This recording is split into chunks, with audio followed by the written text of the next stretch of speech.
Voilà des gens qui avaient déjà pas mal de problèmes dans la vie, peu de revenus, un handicap, qui ont décidé de s'installer modestement. Enfin, modestement, ils ont dû quitter leur appartement parce qu'ils ne pouvaient plus le payer dans un mobil-home. Et là, une série de catastrophes, de galères va arriver, qui font que maintenant, ils sont dans une situation, bien sûr, impossible. C'est pour ça qu'ils sont sur le plateau de Sans aucun doute. Nous accueillons le couple Loué maintenant. Alain et Isabelle ont loué un terrain pour y installer le mobil-home dans lequel ils vivent. Seulement voilà, ce terrain est inondable, donc inhabitable. Ils ont été contraints de partir, mais la propriétaire leur demande aujourd'hui 8 000 € de dommages et intérêts.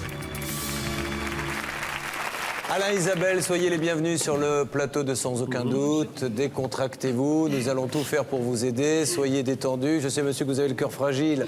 Donc soufflez, respirez. Si Ma chaise a failli partir en avant, là. Parce que tellement vous avez le cœur gros? Non, tellement je suis lourd. Ah bon? D'accord. Pareil. Alors, nous allons parler maintenant de cette mésaventure qui vous arrive. Nous allons voir un reportage. Nous allons bien sûr donner des coups de fil pour vous aider.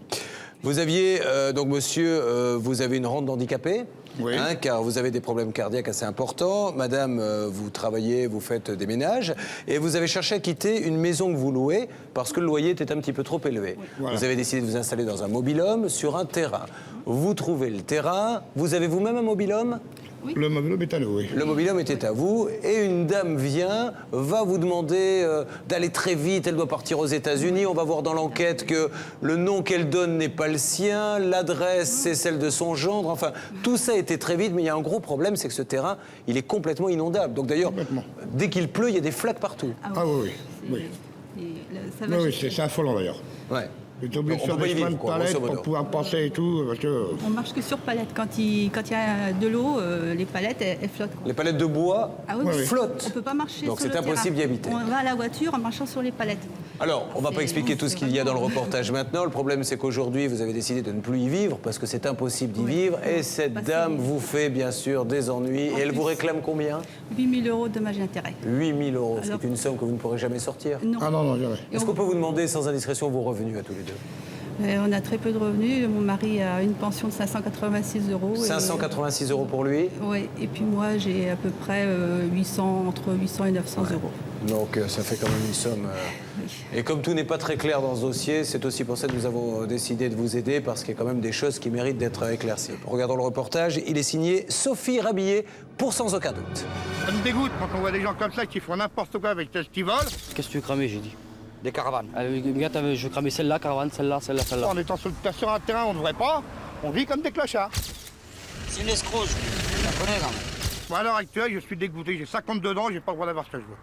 Et ça me tue. Novembre 2003, Alain et Isabelle décident de changer d'existence. Ils veulent vivre dans un mobil-home à l'année, mais pour cela, il leur faut un terrain. La perle rare, c'est dans une petite annonce qu'ils la trouvent.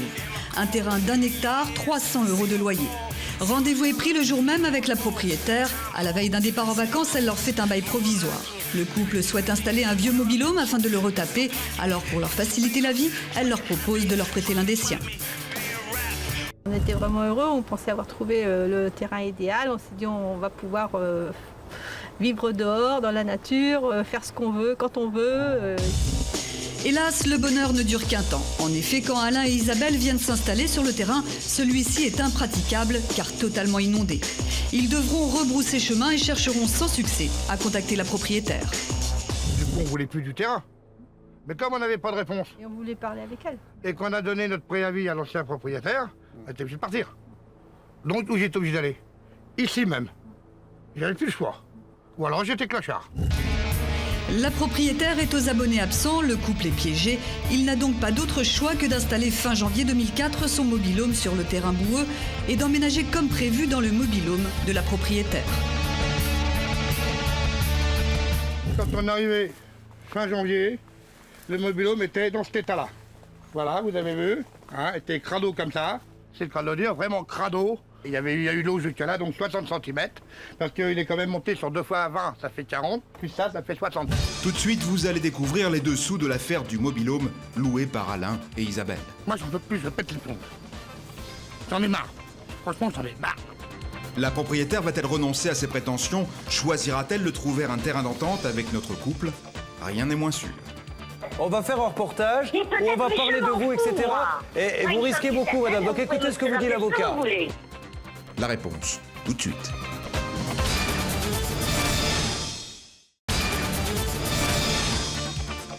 Il y a quelques instants, nous recevions Alain et Isabelle, qui ont loué un terrain pour vivre dans un mobil-home. Seul problème, le terrain est inondable et donc parfaitement inhabitable.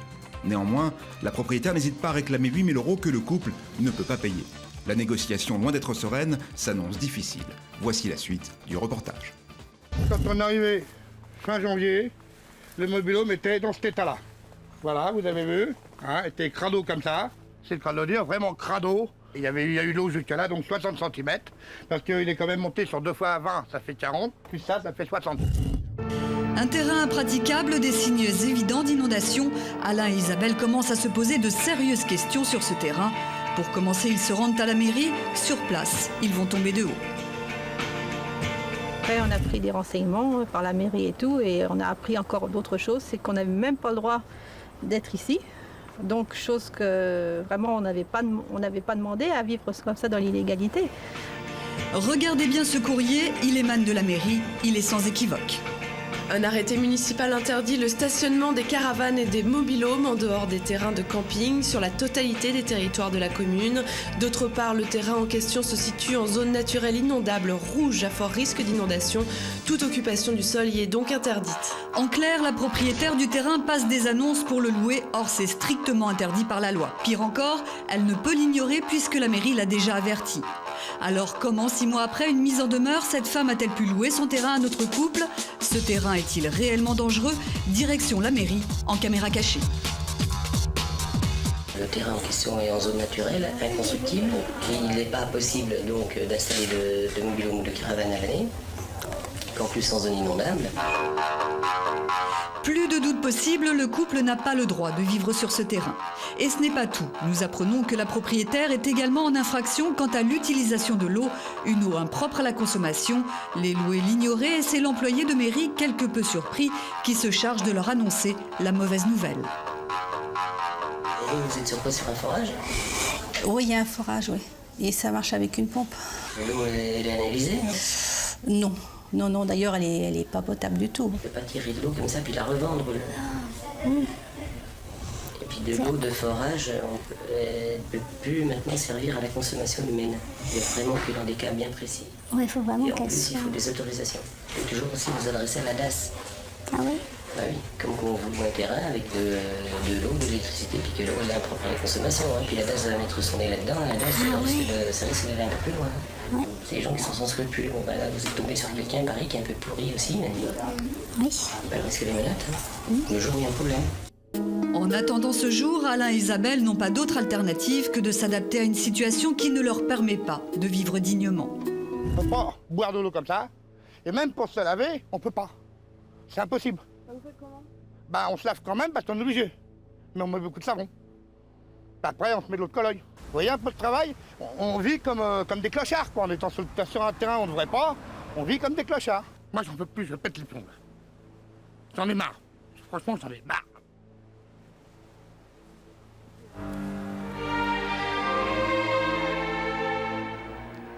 La propriétaire multiplie les infractions, mais elle ne s'arrête pas là. Le bail provisoire qui devait être régularisé ne le sera jamais.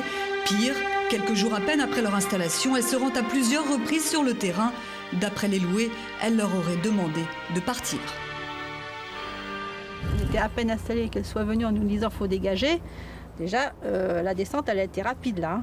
Après, elle nous a fait couper le courant donc en février. On s'est retrouvés 8 jours sans eau, sans électricité. Et il gelait à ce moment-là. On s'est battu pour avoir l'électricité le plus rapidement possible en le mettant à notre nom. Mais ça n'a pas été simple, ça n'a pas été simple. Pourtant, les mois passent et le couple continue toujours de payer son loyer jusqu'en fin juillet. En effet, il reçoit une facture d'électricité anormalement élevée de 500 €. Le couple découvre alors le poteau rose. Tous les occupants du terrain arrivés entre-temps, au total 7 caravanes, sont branchés sur son compteur. Révolté, Alain décide de payer la facture, mais refuse de payer son loyer de juillet. Alors, le mobil-home numéro 1, c'est le premier locataire. Le mobil-home numéro 3, c'est le mien. Et là, il y a la pompe à eau. Voilà. Et ça, c'est moi qui paye. Chose qui n'est pas normale. Le cauchemar continue. Un huissier mandaté par la propriétaire leur envoie un courrier le 25 août 2004. Le couple est assigné en justice. Alain et Isabelle seraient des squatteurs. On a eu des menaces donc, par huissier. Et puis là, maintenant, c'est le gros coup de masse. Elle nous met au tribunal. Aujourd'hui, la propriétaire leur demande 8 000 € de dommages et intérêts pour l'installation de leur deuxième mobil-home. Une somme astronomique pour ce couple qui vit avec à peine 1 400 € par mois. 8 mois après leur arrivée, Alain et Isabelle n'ont désormais plus aucune illusion sur les intentions de leur propriétaire. J'ai compris dès qu'elle nous a dit de dégager, je me suis dit bon bah c'est bon, 300 € ça ne te suffit pas, il faut que ça soit multiplié par je ne sais pas combien, le plus possible. Avec toi, elle ne peut pas gagner plus d'argent. Eh non. Tu comprends? Oui, mais bien sûr. Et c'est pour ça qu'elle t'embête. Bien sûr. Pour qu'on s'en aille. Pour que tu t'en ailles, pour qu'elle ait de nouveau son terrain à replacer et à relouer et à regagner de l'argent pour s'enrichir sur le dos des pauvres gens. Ben oui, ça correspond bien à ce qu'elle nous a dit. Oui. Pour s'enrichir, il faut escroquer les gens. Et l'État en plus. Et l'État. Ouais. Ça, elle l'a dit, et devant témoin. Ouais. Voilà. Ça se Et résume c'est dans de là cette qu'on a phrase-là. commencé à vraiment à tout comprendre. En présence d'Alain et en caméra cachée, un voisin nous confirme que la propriétaire n'en serait pas à son premier coup d'essai. Eh oui, c'est une escroc. Comment ça? Eh ben, elle fait pas de bail, elle fait rien. Vous avez vu où? Vous louez un truc, vous donnez 600 € d'acompte et que vous avez pas de bail et quoi? Vous avez vu où? Et puis 3 jours après, on est dehors. Et si on te fait 3 jours après. Et si demain tu pars, va récupérer les 600 € que tu lui as donné. Elle n'a pas le droit de louer d'abord, elle n'a pas le droit de mettre des mobilos. C'est pas constructible. Si je vous montre le cahier des charges, vous tombez par terre. C'est une escroc, je la connais là. Et cette mauvaise expérience, Alain et Isabelle ne sont pas les seuls à l'avoir vécue. Cet été, le fameux groupe de caravanes ne fera qu'un séjour éclair sur le terrain. On a vu l'annonce, on a téléphoné, ouais, pas de problème, vous pouvez vous venir avec la caravane. On est arrivé, 1, 2, 3 caravanes au début. On a payé 300 € chacun. Après, ils sont arrivés encore de la famille, alors ça faisait 5 caravanes. Ils ont payé 300 € chacun.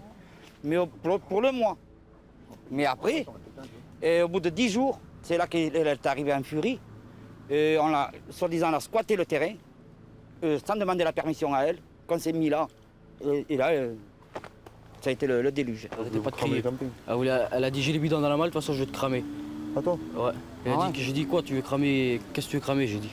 Des caravanes. Je veux cramer celle-là, caravane, celle-là, celle-là, celle-là. Et elle a été, elle voulait y aller pour aller chercher les bidons dans la malle. Et c'est là que j'ai dit non, tu fais pas ça. Et on l'avait payé.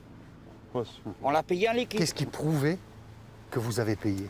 Rien. Donc elle pouvait très bien dire que vous n'avez pas payé. Rien. Ce scénario bien rodé est toujours d'actualité. Depuis un mois, une nouvelle famille occupe le terrain. Le procédé est identique. Elle paye en espèces. Voilà. Voilà. Et maintenant, tu payes comment? Toujours en espèces. Et elle te fait des quittances? Non. Non. Voilà. Non. Toujours pareil. Comme à moi, quoi. Aujourd'hui, l'annonce paraît encore chaque semaine. Nous avons donc appelé en nous faisant passer pour des particuliers intéressés. Les conditions restent les mêmes. À aucun moment, la propriétaire ne nous préviendra que le terrain est en zone inondable. Retour sur le fameux terrain. Le dernier locataire arrivé ne se doutait de rien. Lui aussi est tombé dans le panneau. L'eau, elle monte à 1 mètre. Ouais. Parce que ça, bon, ça, j'étais pas au Tu courant. peux pas rentrer dans le terrain. Ouais, non, ça, moi, j'étais pas au courant. Hein. Au départ, quand j'ai loué, je l'ai su 15 jours après, quand je te l'ai dit à toi, et qu'après, il est venu me voir et m'a dit c'est inondable. Et quand les locataires cherchent à obtenir des explications de la propriétaire, ils ont affaire à un courant d'air. Son adresse, on ne la connaît pas. On ne sait pas où elle habite. Non. On ne sait pas où la trouver. Non. On ne sait pas à qui réclamer. Parce que, d'après ce que tu m'as dit, elle a 36 000 noms.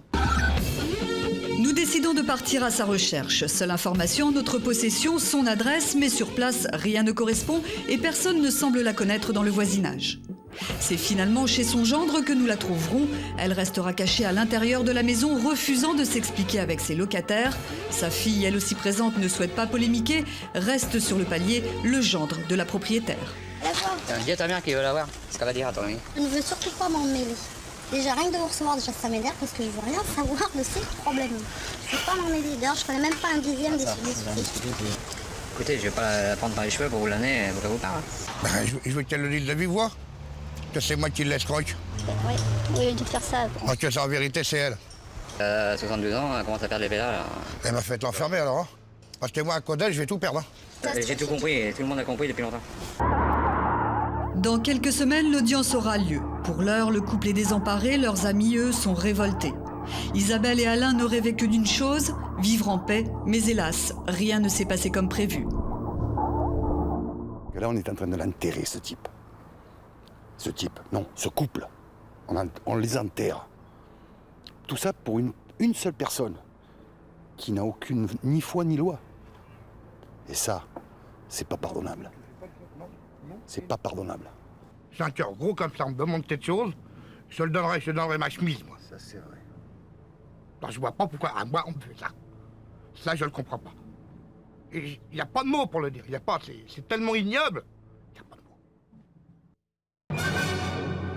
Le reportage est signé Sophie Rabillet. On voit, monsieur, que c'est quelque chose qui vous touche particulièrement, hein. Au-delà de l'aspect financier, c'est un peu les valeurs que vous avez dans la vie qui... Ben, disons que j'ai beaucoup travaillé dans le bâtiment. Et on travaille beaucoup dans le bâtiment, entre ouvriers, on donne beaucoup de coups de main. Et on n'a pas cette mentalité-là. C'est pas possible d'avoir une mentalité pourrie quand on est vraiment quelqu'un de bien. Encore une fois, sans tomber dans des excès, mais est-ce que vous avez l'impression qu'elle cherche à exploiter des gens qui ont des revenus précaires et que... Oh oui. Elle cherche des gens comme ça. Elle ne va pas proposer ça à des gens qui ont les moyens, qui ont de l'argent, qui ont les moyens de se défendre. Elle se dit, ceux-là, ils ne peuvent rien faire. De toute façon, ils sont trop petits. Si ça se passe comme ça, je dis bien écraser. si, hein, je mets ça au conditionnel, si ça se passe comme nous pensons que ça se passe, mais attendons d'avoir tous les éléments. C'est quand même des méthodes bien particulières, hein. Et puis je pense aussi que si ça se passe toujours en liquide, il y a quelques inspecteurs du fisc ce soir qui vont passer une mauvaise nuit, parce que je ne suis pas certain que l'argent aille à la SCI, puisque c'est une SCI, on est bien d'accord. Oui, en et il principe, semblerait qu'elle encaisserait directement, qu'elle encaisserait directement à titre personnel les loyers. Aujourd'hui, vous avez peur de cette attaque au tribunal Du 21 septembre, oui, j'en ai peur. Oui, Parce que je ne sais pas combien de temps il me restera derrière après pour pouvoir sortir. Pour pouvoir me trouver un terrain ou pouvoir me sauver là, parce que je sais que je vais être à la rue. Alors je vous pose la question aujourd'hui, monsieur qui est très énervé, qui trouve qu'il vit une véritable injustice, mais on le comprend, monsieur, on le comprend. Attendez, ça va, vous avez suffisamment donné dans la vie pour avoir le droit au moins à vivre tranquillement. Qu'est-ce que vous attendez de cette émission? Bah, d'abord, qu'elle retire sa plainte d'office, parce que de toute façon, moi, je ne vois pas où est la plainte, je ne comprends pas. Et puis, comme c'est un terrain qui est interdit d'être loué, je veux qu'il me rembourse tous mes mois de loyer à partir du mois de décembre. D'accord. Et alors en plus, ça autre représente point, une certaine somme quand même. Autre point important, c'est que toutes les caravanes sont branchées sur votre compteur. Toutes les caravanes ont été branchées sur mon compteur, oui. Et donc, elle vous fait payer l'électricité? Voilà. Alors actuellement, le nouveau locataire qui est, il y a un compteur, mais il y a 3 disjoncteurs. D'accord. Sur les 3 disjoncteurs, eh ben, il y en a 2 qui fonctionnent, c'est-à-dire le mien et celui du nouveau locataire. D'accord. Est-ce que vous pensez qu'on peut brancher le studio chez vous? Parce que ça consomme beaucoup d'électricité. Non, là, je veux pas. Comme vous avez l'air de prendre ça avec humour, on s'est dit, tiens, peut-être qu'on peut brancher. Bon, allez, nous allons essayer de vous aider, nous allons tout faire pour. Nos journalistes, croyez-moi, sont vraiment sensibilisés à votre problème et nos avocats aussi. Avant de donner les premiers coups de fil, il faut aussi voir qu'il y a peut-être, je dis bien peut-être, quelque chose de plus machiavélique. C'est une espèce d'organisation que pourrait mettre cette femme en œuvre. Laquelle, Nathalie? Tout à fait. D'après ce que nous disent nos témoins, on a l'impression de comprendre le processus suivant. Madame passe une annonce.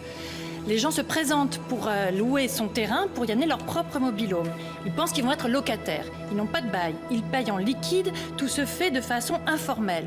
Jusqu'à ce qu'il y en ait un qui râle. Quand il râle, elle lui demande de partir. S'il ne part pas spontanément, elle saisit alors le tribunal en référent en disant « Il y a des gens chez moi que je ne connais pas. Ils occupent mon terrain depuis tel jour. Je demande une indemnité d'occupation et non pas un loyer. » Ça veut dire qu'elle les considère comme des squatteurs en réalité, ou des gens qui n'ont rien à faire là. Elle ne les a jamais considérés comme des locataires. Alors, nous allons déjà vérifier tout ceci. C'est parti, la régie fait le numéro. C'est bien sûr la propriétaire du terrain que nous appelons en premier lieu. Julien Courbet et son équipe sont impatients d'entendre sa version des faits.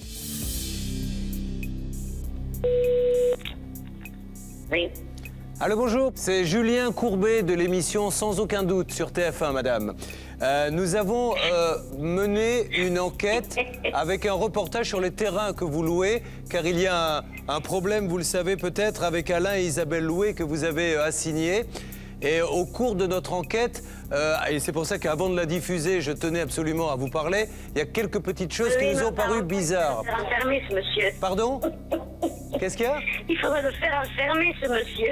Lequel? Monsieur Loué? Monsieur Loué. Pourquoi? Parce qu'il est complètement fou, monsieur. Bon, alors c'est pour ça, madame, que je me permets de vous appeler, parce que ça nous permet de remettre Écoutez, les pendules à l'heure. Vous voulez que je vous réponde? L'huissier, il faut voir les lettres qu'il a envoyées à l'huissier. L'huissier m'a dit, il est complètement dingue. Mon avocat m'a dit pareil. Bon, alors madame, 2-3 petites questions et puis après on n'en parle plus. Parce que vous voyez, c'est intéressant. Ce que vous me dites, ça me permet de me faire une idée sur le dossier. Oui. Déjà, ce terrain, je crois qu'il appartient à une SCI. Voilà. Voilà. Alors, ce monsieur me dit déjà que le terrain est inondable et que la mairie semblerait dire qu'on n'a pas le droit d'exploiter. Oui, non, on n'a pas le droit, monsieur. Non, on n'a pas le droit. Personne n'a le droit. Alors, si moi, j'ai pas le droit, tous les autres, il faut qu'ils enlèvent leur mobilhome. D'accord. La deuxième chose, madame, donc vous l'avez, je crois, attaqué? Sur quel motif? Écoutez, monsieur, il ne me paie pas. Il ne vous paie pas? Il a mis 2 mobilhomes, il occupe un de mes mobilhomes, il ne paie pas. D'accord. Et les règlements, parce que bon, pour un loyer, il faut des quittances, il faut des chèques, etc. Les règlements se font comment? En liquide, par chèque? Par chèque, hein. C'est toujours par chèque, hein? Et, oui. et les autres aussi? Les autres locataires? Ben, parce qu'il y en a eu d'autres locataires. Ben, sur le terrain, j'en ai vu d'autres, moi. Non, c'est juste un monsieur pour le dépanner en ce moment, c'est tout. Mais qui me dit C'est un ami à mon gendre. Qui me dit qu'il paie en liquide.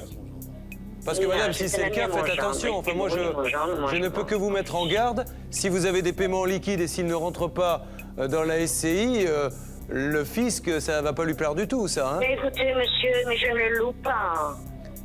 Alors, Je vous dis que j'ai un problème avec madame, monsieur. Moi, j'ai une je vais annonce sous les l'expliquer, yeux. hein. J'ai une annonce sous les yeux. Non, écoutez, je peux causer? Allez-y. Est-ce que vous me posez des questions? Bon, allez-y, madame. Bon, eh bien, ce monsieur, il ne peut pas, il ferme le terrain, on ne peut pas y rentrer. Je ne peux pas faire de travaux sur ce terrain, je peux même pas y habiter chez moi. Alors, moi, madame, j'ai les relevés bancaires. Oui, vous avez des relevés bancaires, et alors? Alors, il prouve qu'il a payé? Mais non, il ne l'a pas payé, monsieur. D'accord. Alors... Normalement, ça lui fait 1200 € par mois. Bon. Moi, madame, je vais être sincère et franc avec vous, parce que... Oui, nous... et je lui explique que je coupe l'électricité parce qu'il ne payait pas, monsieur. D'accord. Et il a eu l'audace de faire mettre l'électricité à son nom. Madame, est-ce que je vais me permettre... Il a mis le compteur à son nom. D'accord. Je vais vous passer quelqu'un qui s'appelle Maître Michel, qui est avocat, qui va vous donner un point de vue de cette affaire. Et je vous demande de l'écouter. Il a qu'à s'adresser à mon avocat. Non, mais écoutez attentivement ce qu'il va vous dire, madame, parce que avant... Non, mais écoutez ça. Non, mais écoutez-moi. Écoutez, monsieur, ça va passer sur TF1, madame. Sur TF1, on va faire un reportage où on va parler de vous, etc. Et vous risquez beaucoup, madame. Donc écoutez ce que vous dit l'avocat. Oui, bonjour, madame. Je voulais vous parler, et nous sommes un certain nombre d'avocats là autour de monsieur Courbet, à être très inquiets. On est très inquiets pour vous, madame, parce que vous êtes en train de vous mettre dans une situation impossible. Pardon?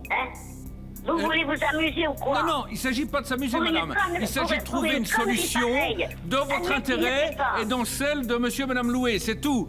Il s'agit de trouver une solution parce que vous êtes en train de vous enfermer dans les problèmes. Vous louez un terrain qui est interdit à la location, vous louez un terrain inondable, vous laissez des personnes boire de l'eau où il est interdit d'en pomper, vous mettez dans des situations invraisemblables. Alors, on va demander à Alain. Alain, est-ce que vous avez payé ou non les loyers? Tout le temps. Tout le temps? Comment les avez-vous payés, Alain? En chèque. Par chèque. Vous Et avez les chèques, ils ont tous été encaissés. Et ils ont tous été encaissés, on a les relevés bancaires. Deuxième chose, à quel nom était le bail? Le bail est à mon nom.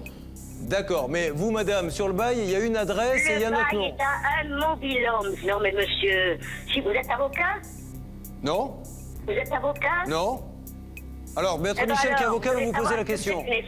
Oui, non, mais moi je vous écoute, madame, parce que vous faites un bail, vous ne marquez pas votre nom dessus, vous faites un bail pour 1 mois et vous laissez les personnes ensuite sur le terrain, vous payez par chèque. Et vous raccrochez et ça ne sert à rien. Alors, il faut que les choses soient claires sur ce que vous venez d'entendre. C'est faux, hein. Nous avons quand même la preuve, nous ne permettrions pas comme ça, à une heure de grande écoute, de balancer des informations qui sont complètement fausses. Tout ce que j'ai posé comme question, alors les loyers ont été payés, nous avons les relevés de compte, ils ont été encaissés. Vous voyez, un coup elle le loue, un coup elle le loue pas, il n'y a personne, Donc, vous voyez qu'il y a quand même des choses très bizarres. Donc, comment avance-t-on maintenant dans ce dossier? Écoutez, on a d'une part, si je puis dire, la porte de la mairie, dire voir si eux peuvent intervenir, ne serait-ce que pour servir de modérateur en disant à cette dame qu'elle est déjà dans une situation irrégulière, qu'elle se calme un peu avec nos amis. Si ce n'est pas le cas, la seule chose qu'on pourra faire, c'est leur dire pour le 21 septembre qu'ils prennent un avocat, ils ont droit à l'aide juridictionnelle, ça ne leur coûtera rien, et ils seront défendus parce qu'ils ont le droit et d'obtenir des délais, et de ne pas payer d'indemnité d'occupation compte tenu de ce qu'ils ont déjà réglé, et de demander des dommages-intérêts compte tenu des conditions d'occupation. Il faut donc agir vite. Elle est Nous capable allons de faire beaucoup de mal. appeler la municipalité, les mettre aussi devant leurs responsabilités. Il y a sécurité, le point sécurité hygiène, mais sécurité police également. Hein. Donc là, la mairie peut vite faire quelque chose. Nous allons les appeler, la régie fait le numéro. Nous appelons le responsable de l'urbanisme de la mairie qui nous renvoie vers le responsable des services sociaux qui nous dit ne pas pouvoir régler seul le problème d'Alain et Isabelle. Nous décidons donc d'appeler directement le maire. Julien Courbet lui explique toute l'histoire. Ce que je vous propose, c'est de dire à ces gens qui viennent me voir... Quand est-ce que, monsieur le maire, quand est-ce que vous pouvez les recevoir? Je sais que vous avez un calendrier très chargé. Non, mais je peux les recevoir rapidement, hein, c'est pas un souci, vous savez. Pour les situations d'urgence, le maire est toujours là. Voilà. Ben ça, c'est un bon maire qui nous parle, et un maire professionnel. Bravo. Monsieur le maire, est-ce qu'on peut se dire, par exemple, sans vouloir vous imposer une date, quand d'ici la fin de semaine ou début de semaine prochaine, si on pouvait fixer un rendez-vous, ce serait génial. Écoutez, on est aujourd'hui, donc ouais. Écoutez, moi je peux les recevoir éventuellement vendredi après-midi, s'ils sont disponibles. C'est parfait. Votre heure sera la leur. Voilà, vers 16h. 16h. Monsieur le maire, je vous félicite de prendre soin de vos administrés comme vous le faites. C'est pas toujours le cas et il faut le dire quand c'est le cas. Voilà. Bon, je vous en prie. À vendredi. Ceci étant dit, monsieur le maire, revenons à l'aspect un peu plus technique des choses. Oui. Qu'est-ce que vous avez en votre pouvoir? Parce que je ne connais pas bien toutes les prérogatives que peuvent... Les procédures ensuite pour les gens qui ne respectent pas, il faut qu'on les mette devant les tribunaux, hein, de manière à ce qu'ils fassent, à ce qu'ils expulsent ces mobilhommes-là, hein, et qu'on ne permette pas que la situation se réitère.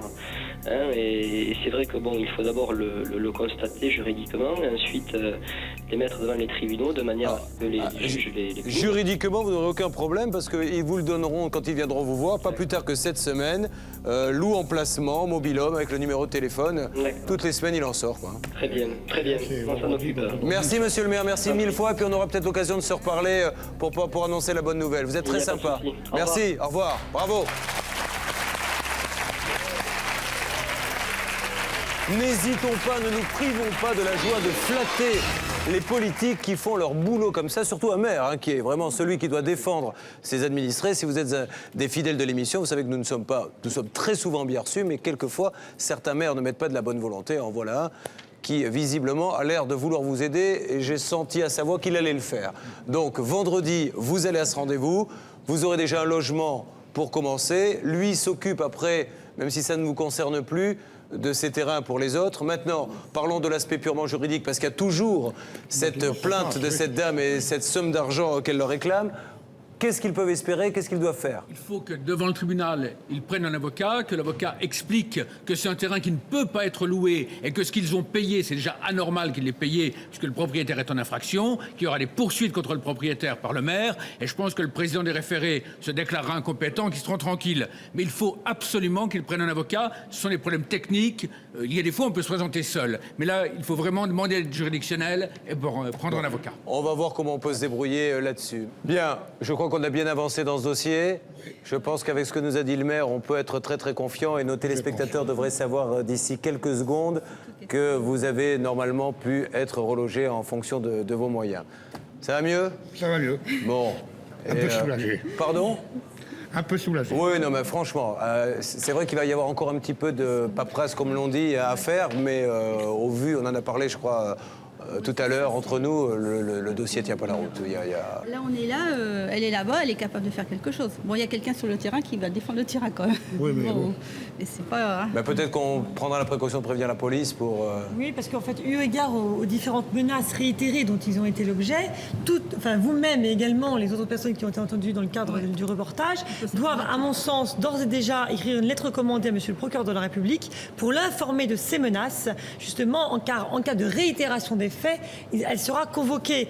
Alors si là, il se limite effectivement à appeler la police, c'est embêtant parce qu'ils perdent du temps. Je pense qu'ils doivent je vais parler informer d'appeler le la police procureur. en cas d'urgence. C'est-à-dire Bien sûr, bien sûr. si vous avez quelqu'un qui a un fusil devant vous, vous lui dites, avant de tirer, je dois envoyer une lettre recommandée au procureur. Donc vous allez tirer, monsieur. Cher monsieur le procureur, face à moi, monsieur, quelle est votre identité, monsieur? Monsieur Durand me signale qu'il va tirer dans quelques instants. Je me permets donc, par la présente, de vous dire que je trouve ça parfaitement scandaleux. Voulez-vous lui répondre pour lui dire, vous patientez 10 jours, monsieur, vous répond tout de suite. Mais c'était en cas d'urgence. Non, mais c'est vrai. Mais dans ce cas, c'est vraiment très, très important de déposer une plainte. Très Je important. plaisante. Merci à vous deux et on se tient au courant. Je suis sûr qu'on vous revoit très prochainement pour une super nouvelle. D'accord? Merci.